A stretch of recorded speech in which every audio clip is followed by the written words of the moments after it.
Today, I want to go over with you the wide open block, Santeul Makki, which can also be called the mountain block. And if you want to know a little bit more about these actual blocks, I've put some links below in the actual description. To start with, we need to understand which part of the actual arm are we blocking with. Now, with the actual arm itself, we're blocking with either one side or the other side, and we're blocking from the wrist down 2 inches on the one side. If we're blocking with the other side, same again, it's from the wrist down 2 inches. So this is the part of the actual arm that we're blocking with. Now, the other point is that we also need to understand what is the target that is being attacked. Now, the area that we're actually blocking is the actual head area. And this is because you're blocking an attack which is coming towards your either face this direction or it's coming from the side. So it's either the front or the side and head section. So this is the area that we're actually going to be blocking, and we're using the block to either block, deflect the actual attacking opponent away, and then from there then we can then counter-attack if need be. Now, when we're doing this actual block, there are some main points we need to remember when we're doing it. The first one is that we need to make sure that the wrist, the height of the wrist, is at the height of the actual piltrum. The piltrum is that bit just below the actual nose itself. So if I drew a straight line across to my wrist, that is the height of the actual wrist should be where the block is. The other point to remember is when we're actually blocking, we're blocking, as we said, with the outside of the wrist, from the wrist down 2 inches. When we're doing the actual block itself with both the actual arms, now both the arms, we need to make sure that the elbows are not too wide out and also not too close together. They just have to be at a comfortable distance, making sure that the height of them is the correct height. We're facing out, so the palms, the back of our palms are facing outwards, our wrists are straight, and the elbows are just slightly bent accordingly to make it comfortable. And the other point to remember as well at the same time, we need to make sure that we're looking in the direction of the next move. So from here, I'll be looking in this direction. Within the Taekwondo Poomsae for the black belt in Keumgang, it is used within the moves number 11 and 14 and number 21 and 24.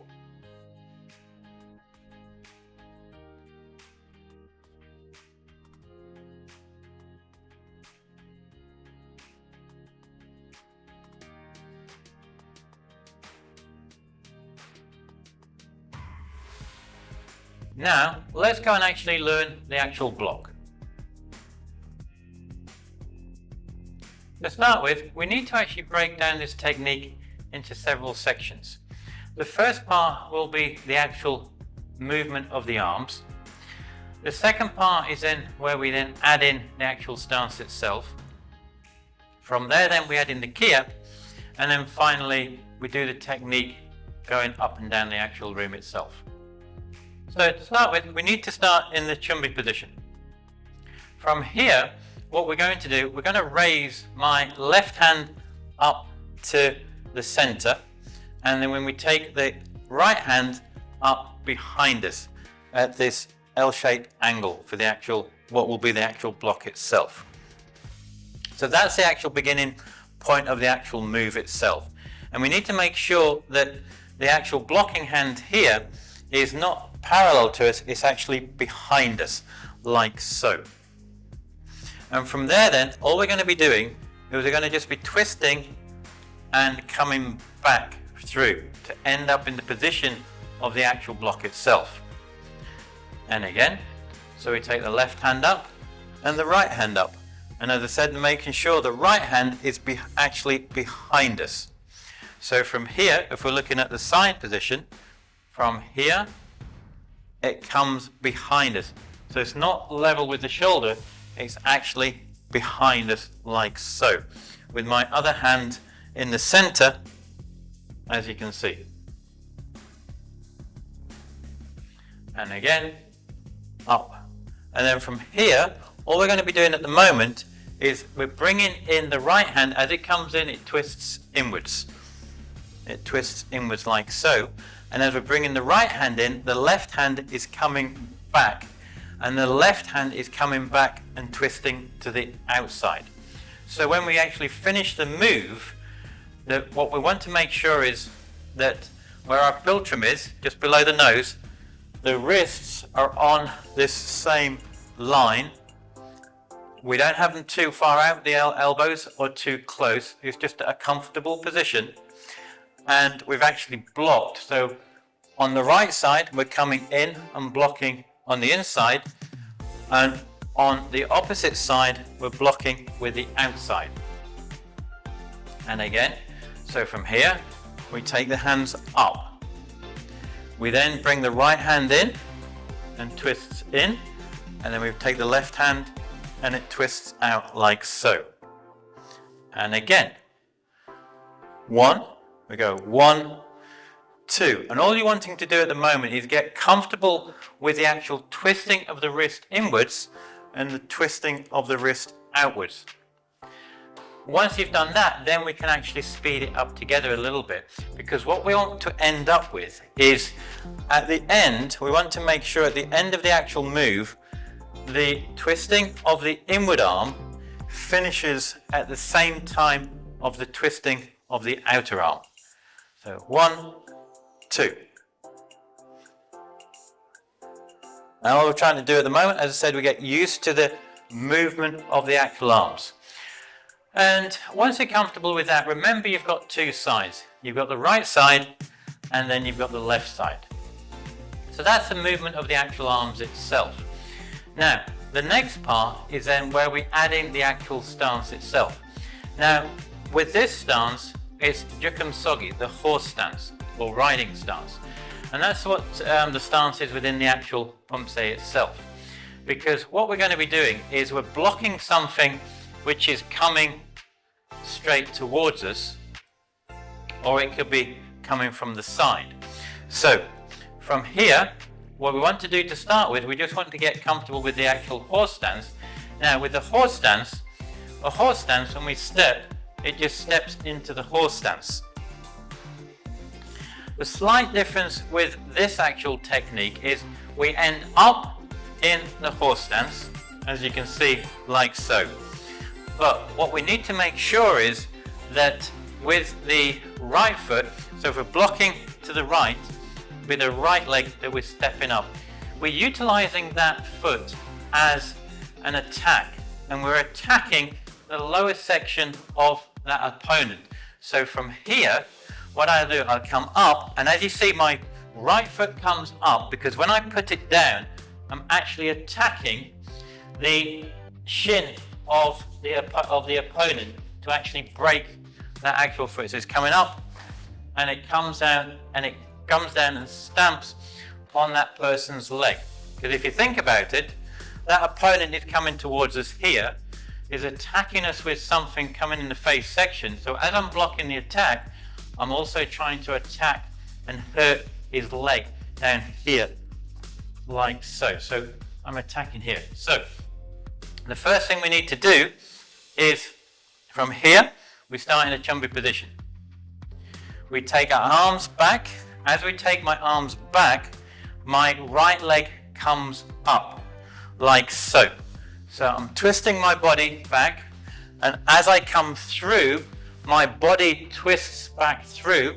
As it twists back through, I do the actual block. At the same time I'm doing the block, I'm landing and attacking the opponent's lower section of the leg. And I'm like stamping on it with like a side foot, with like a side kick.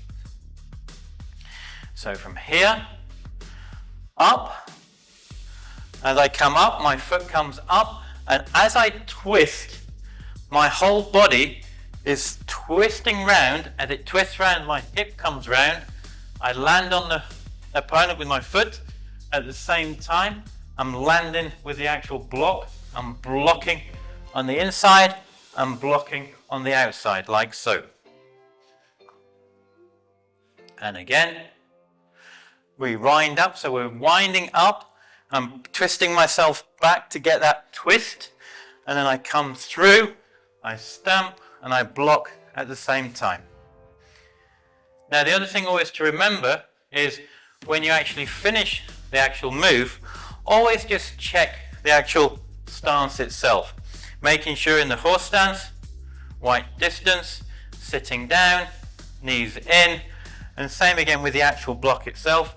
It's in a straight line with your shoulders, and more importantly, the height of the actual wrists are on that correct shoulder line with the philtrum, like so. And also at the same time, both of your palms are facing inwards, back of the fists facing outwards. And again, so we come up, twisting round, my foot comes up. As I step through and down, I twist round and block. And you want to keep doing that until you become comfortable with it. So from here, like so. And again,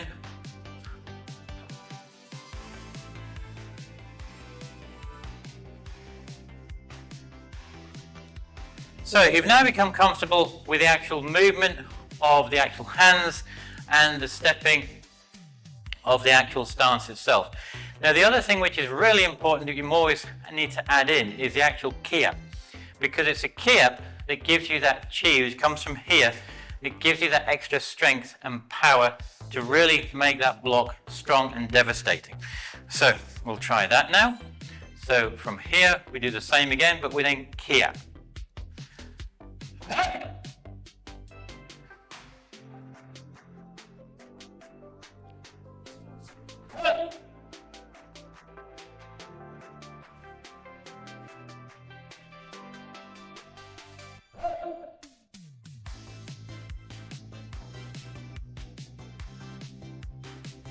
So we've now added in the kia. The final part is where you then want to practice it going up and down the actual room itself to get comfortable with the actual technique. So from here,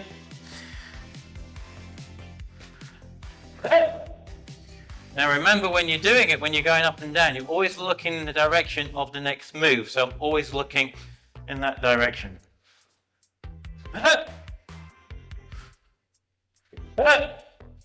Now from here, it's for two things. You can either go and turn around and go back, or you can do it backwards.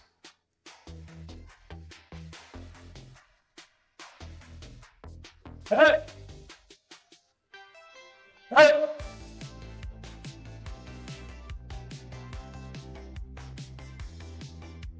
there you have it. That is the actual Santeul Makki, or as I said, some people call it the mountain block, which I hope will help you when you're trying to learn and practice it. Now below, some in this bottom left or top corner, is the next video on blocks for you to go and learn and practice. And as always, until the next time, Gam Sa Hae Ni.